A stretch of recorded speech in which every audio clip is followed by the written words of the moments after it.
오늘 말씀은 서원에 관한 말씀입니다. 우리가 오늘 서원에 대해서 나누기 위해서 인간이 하나님께 언제 서원하는지 먼저 생각해 보아야 합니다.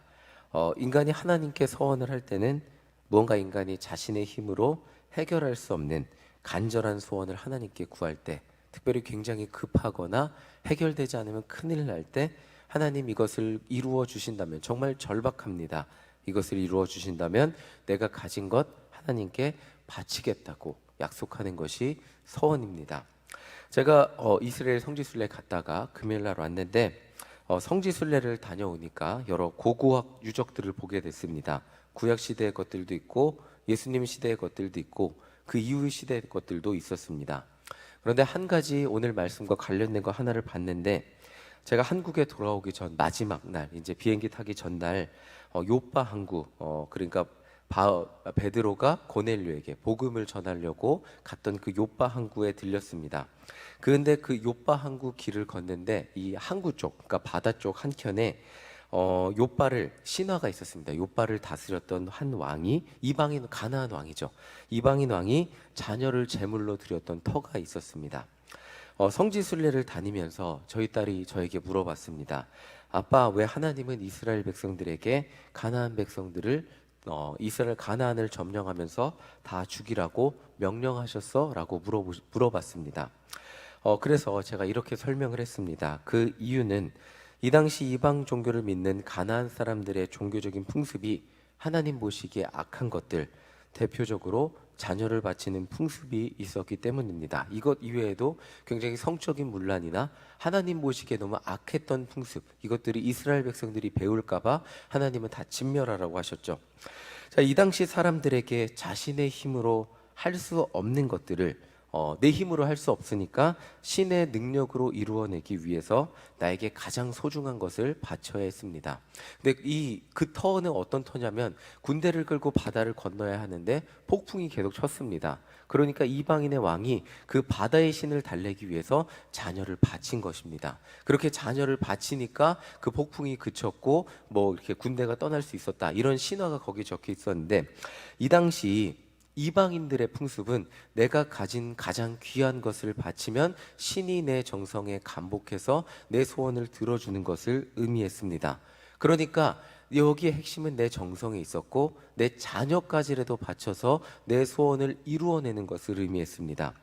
그러나 오늘 하나님의 백성은 조금 다른 것을 보여줍니다. 오늘 레위기에서 보면 하나님의 백성이 하나님께 서원을 했을 경우 어떻게 하나님께 그것을 갚아야 하는지 그것에 대해서 설명을 해주고 있습니다. 하나님의 백성은 이방 민족들하고 달랐습니다. 우리 3절을 다시 한번 함께 읽어보도록 하겠습니다. 3절입니다. 시작. 내가 정한 값은 20살로부터 60살까지는 남자면 성소의 세겔로 은 50세겔로 하고. 자, 이방 종교의 서원은 자신이 가진 가장 소중한 것을 드려야 신이 감복한다고 했습니다. 그런데 이 하나님을 믿는 백성의 입장에서 자녀는 하나님의 축복의 상징이었고, 하나님은 그러한 축복의 상징을, 내 소원을 이루기 위해 자녀를 희생시키는 것을, 자녀를 불 가운데로 지나게 하는 것을 기뻐하지 않으시고 굉장히 그것을 분노하셨습니다. 하나님의 백성이 서원했다면 이게 이방 종교의 풍습을 따라 자기의 가장 소중한 것을 갚는 게 아니라, 하나님의 백성이 서원했다면 하나님의 율법에 따라 값을 매겨놓고 이것을 갚으라고 명령을 하신 것입니다. 그 기준은 바로 인간의 노동력에 달려 있었습니다. 가장 노동을 활발하게 할 나이인 20살부터 60살, 그러니까 3절에 적혀 있죠.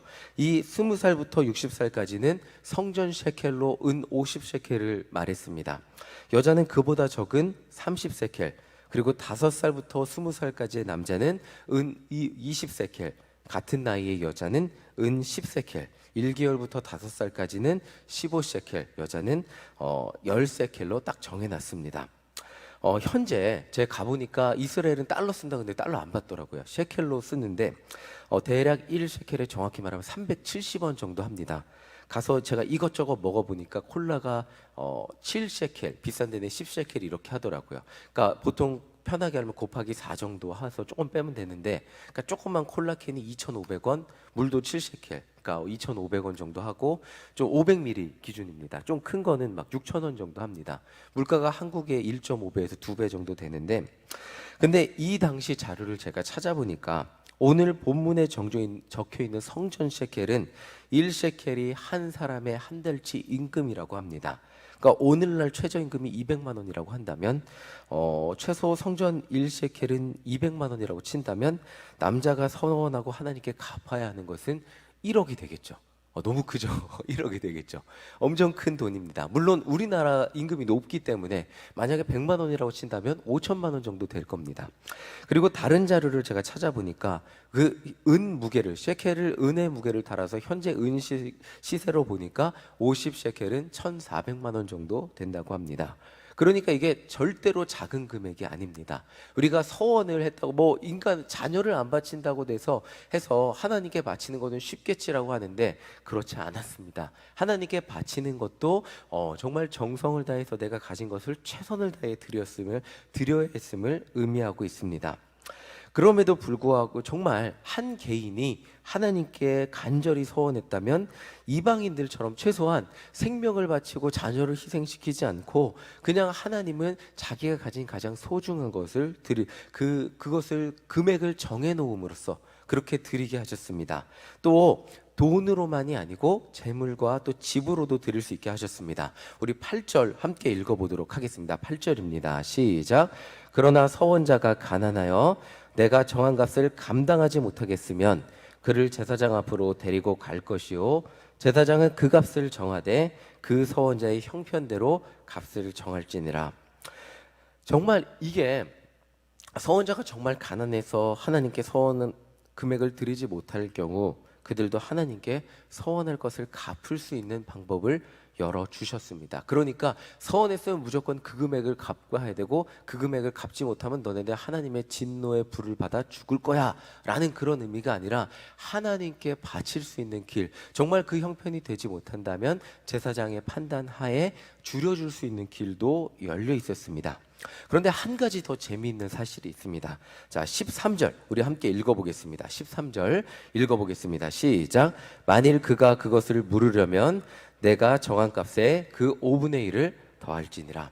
하나님은 동물을 바칠 수도 있게 하셨고요, 집을 서원할 수도 있게 하셨습니다. 그런데 재밌는 게 13절에 물을 수 있게 하셨어요. 한 번 서원했으면 그거 안 바치면 큰일 나는 게 아니고 물을 수 있는 길을 열어주셨습니다. 그게 뭐냐면 5분의 1을 더 120% 그것을 배상하면 물을 수 있게 하셨습니다.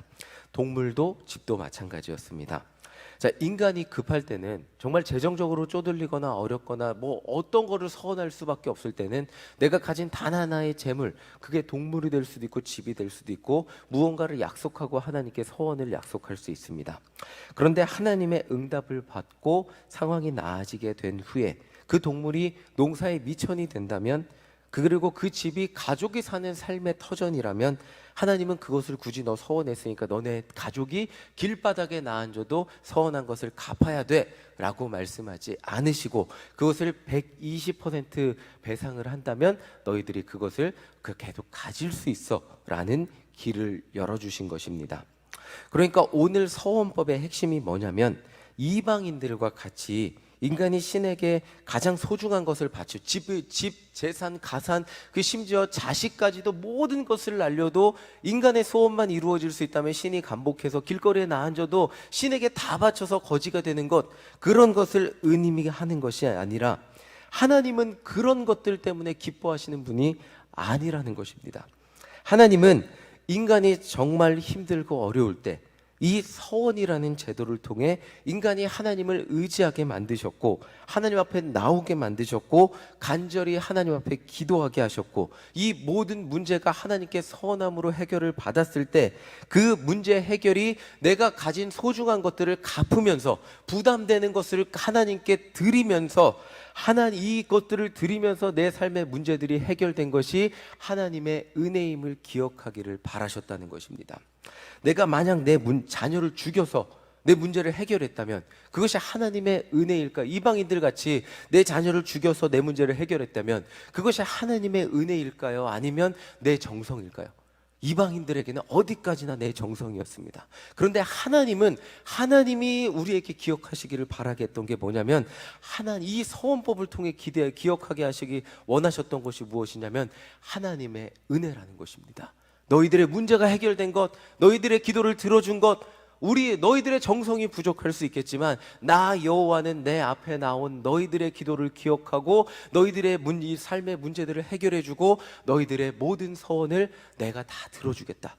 그런데 그것이 나의 능력임을 기억하며 너희들의 가진 너희들에게 준 것들을 나를 기억하며 나에게 갚으라고 말씀하고 계신 것입니다. 최소한 그것들을 갚아야 하나님의 은혜를 기억하고 하나님께 사랑하는 마음을 우리가 드릴 수 있기 때문입니다. 아니면 그냥 공짜로 받고 그냥 너무나 당연하게 해결받는 것이 너무나 당연하게 여기는 그런 인간이 될 것이기 뻔하기 때문입니다. 오늘 우리는 하나님께 간절히 기도합니다. 그리고 예물도 드리죠. 그리고 하나님, 이 문제만 해결되면 하나님 뜻대로 열심히 살겠습니다. 기도도 하고 결심도 합니다. 그리고 정말 헌금도 많이 할게요. 결심도 합니다. 그런데 오늘날 우리가 이 서원들을, 하나님께 했던 약속들을 다 지키지 못하는 것이 우리 삶의, 우리 신앙의 어려움입니다. 여기서 핵심은 우리 인생의 문제 해결은, 우리 소원의 해결은, 기도의 응답은 내 약속을 지키는 정성보다, 아니 하나님이 보시기에 참 부족한 우리의 정성보다 하나님은 매번 어떻게 보면 저에게 속아주시는 하나님인 것 같아요. 하나님, 이것만 해결해 주시면 더 열심히 기도할게요. 하나님, 이것만 해결해 주시면 더 열심히 헌금할게요. 하나님, 이것만 해결해 주시면 더 열심히 신앙생활할게요 라고 했는데 그거에 반도 지키지 못하는 저에게 또다시 어려움을 겪으며 하나님 앞에 나와서 기도하고 또다시 결단하는 제 모습에 다시 한번 내 기도를 들어주시고 응답해 주시는 하나님, 그것을 보면 정말 언제나 부족한 우리의 정성보다 언제나 더 크게 응답해 주시고 이루어 주시는 하나님의 은혜라는 것입니다. 이것을 기억하며 하나님께 내가 가진 것을 드리며 살아가는 것이 오늘 서원법의 핵심이라는 것입니다. 너희들이 가진 것, 너희들이 그게 부담될 수 있겠지만 나에게 약속했다면 그것들을 바칠 수 있는 것들을, 그리고 가장 중요한 게 무엇이냐면 삶이 어려웠을 때는 집 밖에 담보로 서원을 할 수밖에 없는데 정말 웃긴 게 뭐냐면 120%를 갚으면 물을 수 있다고 해놨잖아요. 그것이 뭐냐면 하나님이 응답해 주시고 재정의 문제를 해결해 주시면 얼마든지 재정 사정이 피면 120%의 물을 수 있는 재정의 축복 또한 하나님이 해결해 주신다고 이 안에 녹아져 있는 거예요. 언제까지나 너희들이 가난하게 사는 것이 아니라 너희들의 재정의 문제를 내가 해결해 준다면 너희들은 120%의 그것을 나에게 바치고 얼마든지 집을 서원한 것들을 물을 수 있어 라고 말씀하시는 것이 오늘 서원법 안에 적혀 있는 것입니다. 50 성전 셰켈은 정말 큰 돈입니다. 그런데 동물도 큰 돈이 될 수 있고 집은 더 큰 금액이 될 수 있죠. 그런데 그것을 물을 수 있는 법을 만들어 놓으셨다는 것은 하나님은 우리의 문제를 해결해 주심과 동시에 그것을 물을 수 있는 형편까지도 허락해 주실 수 있는 분이라는 것입니다. 이방인들처럼 소원을 이루기 위해 눈 딱 감고 자신의 자녀를 억지로 바치는 게, 그것이 기도가 아닙니다. 그것이 하나님 앞에 나오는 바른 신앙이 아닙니다. 바른 신앙이 무엇이냐면 내가 가진 정말 소중한 것을 그 문제 해결을 위해서 정말 억지로 드리는 것이 아니라 언제나 하나님, 나의 아버지 되신 하나님은 나의 연약함과 나의 부족함에도 불구하고 하나님의 아들을 보내주셨고 나의 기도를 들어주셨고 나의 눈물을 닦아주셨고 애통하는 자에게 복을 주시는 나의 하나님, 정말 내가 결단하고 또 결단한 것들이 하나님 앞에 100% 지켜지지 않음에도 불구하고 오늘 또다시 하나님 앞에 나와 결단하고 결단하며 하나님의 자녀로 살아갈 힘과 결단을 하게 해주시는 그 하나님, 하나님의 은혜를 기억하게 하시는 그 하나님이라는 것입니다. 나에게 정말 수많은 것들을 주시고 정말 기쁨과 감사함으로 언제나 내가 기도할 때마다 응답하시고 결단하게 하시는 하나님, 그리고 내 연약한 결단이지만 20년 전에 했던 그 연약한 결단이 지금 돌이켜보니까 내 삶의 열매 맺혀서 그렇게 살아가게 하시는 하나님의 은혜를 기억하게 하는 그렇게 기도하며 하나님의 자녀로 변화되는 우리 모두가 되시기를 간절히 소망합니다. 정말 50성전 셰켈은 정말 큰 돈입니다. 그런데 하나님은 그것보다 더 큰 은혜를 우리 삶에 베풀어 주시고 그것을 갚을 수 있는 은혜를 허락해 주시는 분이에요. 정말 어떻게 보면 그것을 갚을 수 없어서 제사장에 가는 사람들, 정말 현실적인 유대인들의 돈 관념에서 정말 문제 해결을 받았는데 문제가 해결됐는데 하나님 앞에 그것조차 갚을 수 없어서 제사장에게 찾아가는 사람은 하나님의 복이 임하지 않은 사람입니다. 너무나 슬프게도 하나님은 50성전 셰켈이 너무 큰 돈이지만 우리가 서원해서 갚아야 할 것보다 더 큰 은혜와 사랑을 우리에게 베풀어 주시고 그것들을 기꺼이 갚을 수 있는 모든 축복과 은혜를 우리에게 허락해 주시는 분이 하나님이심을 기억하며 오늘 하나님의 은혜 앞에 간절히 담대히 나아가는 기쁨과 감사함으로 나아가고 오늘도 우리의 불안함을 뒤로 묻어놓고 하나님의 은혜를 기억하며 기도하는 우리 모두가 되시기를 간절히 소망합니다. 아멘. 우리 찬송가 50장 함께 찬송하시겠습니다.